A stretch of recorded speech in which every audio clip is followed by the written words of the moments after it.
Welcome to SR developers. అందరికీ నమస్కారం. విజయవాడ హైవేలో కొన్ని వ్యవసాయ భూములు అమ్మకానికి వచ్చాయండి. చౌటుప్పల్, చిట్యాల, నార్కట్పల్లి, కట్టంగూరు, నకరిగలు, నల్లగొండ టు దేవరకొండ, నల్లగొండ టు మిర్యాలగూడ ఏరియాలలో కొన్ని ప్రాపర్టీస్ అయితే అమ్మకానికి వచ్చాయండి. ఈ చుట్టుపక్కల మండలాల్లో కూడా ప్రాపర్టీస్ ఉన్నాయి. సో ఏంటంటే నేను హైవే బేస్లో చెప్తున్నాను. పక్కన మండలాల్లో ఇప్పుడు మునుగోడు కానీ, చెండూరు కానీ, గట్టుప్పల్ కానీ, మరిగూడెం, నాంపల్లి, గుర్రంపూడి ఈ ఏరియాలలో కూడా ప్రాపర్టీస్ ఉన్నాయి. సో ఏంటంటే ఈ హైవే బేస్లో చెప్తున్నాను. సో ఈ వీడియోలో ఏంటంటే ఈ ఏరియాలలో ప్రాపర్టీ ప్రైజెస్ ఎలా ఉన్నాయి, ఏ ఏరియాలో తక్కువలో దొరుకుతుంది, ఏ ఏరియాలో రీజనబుల్గా దొరుకుతుంది, ఏ ఏరియాలో కొంటే ఫ్యూచర్లో పెరిగే అవకాశం ఉంటుంది కూడా ఈ వీడియోలో చెప్తానండి. అలాగే ఏదైనా ప్రాపర్టీ కొనేటప్పుడు ఎలాంటి డాక్యుమెంట్స్ చెక్ చేసుకోవాలి, ఫస్ట్ ప్రాపర్టీ చూడడానికి వెళ్తున్నప్పుడు ఎలాంటి జాగ్రత్తలు తీసుకోవాలి, ఫస్ట్ ప్రాపర్టీ చూసేటప్పుడు ఏం చూడాలి అనేది నేను క్లియర్గా చెప్తానండి. వీడియో లాస్ట్ వరకు చూడండి. లాస్ట్ వరకు చూసారనుకుంటే మీకు క్లారిటీ వస్తుంది. ఈ ఏరియాలలో ప్రాపర్టీ కొనాలంటే ఇంత ప్రైస్ ఉండాలి అని చెప్పేసి ఒక ఆలోచన అయితే వస్తుందండి.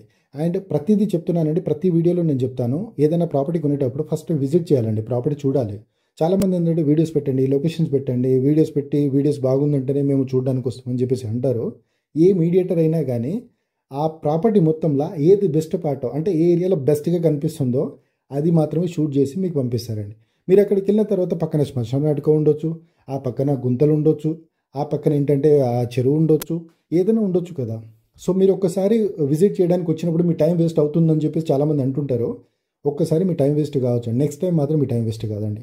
ఇన్ని డబ్బులు పెట్టి మన ప్రాపర్టీ ఉంటున్నప్పుడు 1-2-3 సార్లు చెక్ చేసుకోవడము, చూడడము మ్యాండేటరీ అండి. సో నా ఉద్దేశం అయితే అది, ఫస్ట్ అయితే ప్రాపర్టీ చూడాల్సిందే. 100% విజిట్ చేసిన తర్వాతనే ప్రాపర్టీ గురించి ఆలోచించాలండి. అలాగే ఫస్ట్ డాక్యుమెంట్ చెక్ చేయాలనుకుంటే ఏం డాక్యుమెంట్ చెక్ చేయాలి, ఫస్ట్ మనం ప్రాపర్టీ చూడడానికి వెళ్తున్నప్పుడు ప్రాపర్టీ పొజిషన్లో ఉందా లేదా. ఇప్పుడు అన్ని వైవాట్స్ ఉన్నాయండి. సో ప్రాపర్టీ ఒక దగ్గర ఉండడం, సర్వే నెంబర్ ఇంకో దగ్గర ఉండడం, అలాంటి ప్రాబ్లమ్స్ అయితే ఫేస్ చేస్తున్నారు. సో నేనేమంటున్నానంటే ఫస్ట్ ప్రాపర్టీ పొజిషన్లో ఉందా లేదా. అది ఎలా చెక్ చేసుకోవాలంటే ఇప్పుడు భూమాత మనకు యాప్ ఉంది కదా, యాప్ ద్వారా కూడా అందులో మ్యాప్ ఉంటుంది. ఆ మ్యాప్ని ఓపెన్ చేసి చూస్తే అది కరెక్ట్గా ఉందా లేదా అనేది మన అంటే చూడడం వస్తే చూడొచ్చు. ఒకవేళ చూడడం రాకపోతే మనకు తెలిసిన వాళ్ళని అడిగితే మనకు కరెక్ట్గా ఉందా లేదా అని తెలుస్తుంది. ఒకవేళ ఇది మనకు అక్కడికి తెలియట్లేదు అనుకుంటే టీ-పన్ సర్వే అని దొరుకుతుందండి. సో ప్రైవేట్లో కూడా టీ-పన్ సర్వే చేస్తారు, అండ్ మనకు గవర్నమెంట్లో కూడా టీ-పన్ సర్వే. గవర్నమెంట్ అంటే కొంచెం లేట్ అవుతుంది, ప్రైవేట్ అంటే ఇమీడియట్గా అయిపోతుంది అనమాట.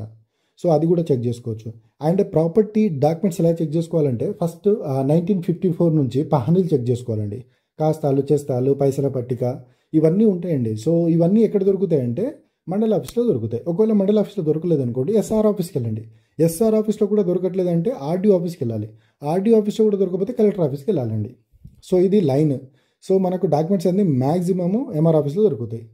అప్పట్లో ఏంటంటే కొంచెము రెస్పాన్సిబిలిటీ లేకుండా, అంటే ప్రాపర్టీకి అంత వాల్యూ లేదు కదా, అంత వాల్యూ లేనప్పుడు ఈ పెద్దలు ఏంటంటే సరిగ్గా చేసుకోకపోవడము, అండ్ నంబర్స్ కూడా మిస్టేక్ ఉండడము, సో అలాంటివి కూడా జరిగినాయి.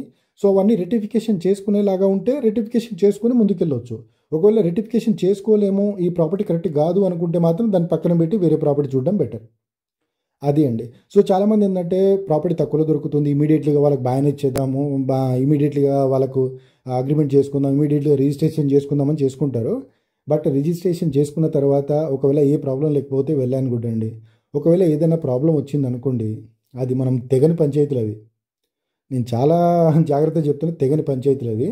సో అవి ఏంటంటే పక్కన గెట్టు పంచాయతీలు ఉండొచ్చు, ఆ పక్కన పంచాయతీలు ఉండొచ్చు, అవి చాలా డిస్టర్బెన్స్గా ఉంటుంది.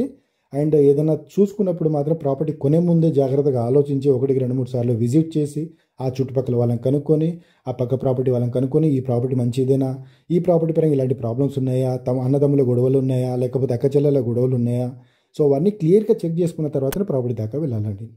అలాగే ఇప్పుడు ప్రాపర్టీ ప్రైజెస్ చెప్తానండి. ఇప్పుడు నల్లగొండ ఏరియా అనుకోండి, నకరికల్ ఏరియా అనుకోండి, మినిమం 25 lakhs నుంచి స్టార్ట్ అవుతుందండి. మంచి ప్రాపర్టీ కావాలంటే హైవే నుండి ఒక 10-15 kilometers లోపలికి వెళ్ళామనుకోండి, మినిమం 25 lakhs నుంచి స్టార్ట్ అవుతుంది. అలాగే కట్టంగూరు ఏరియా అనుకోండి, నేను హైవే బేస్లో చెప్తున్నాను. కట్టంగూరు ఏరియా అనుకోండి మినిమం 35 lakhs, 30 lakhsలో కూడా స్టార్ట్ అవుతుంది. సో మంచి ప్రాపర్టీ కావాలంటే 35 lakhs నుంచి స్టార్ట్ అవుతుంది.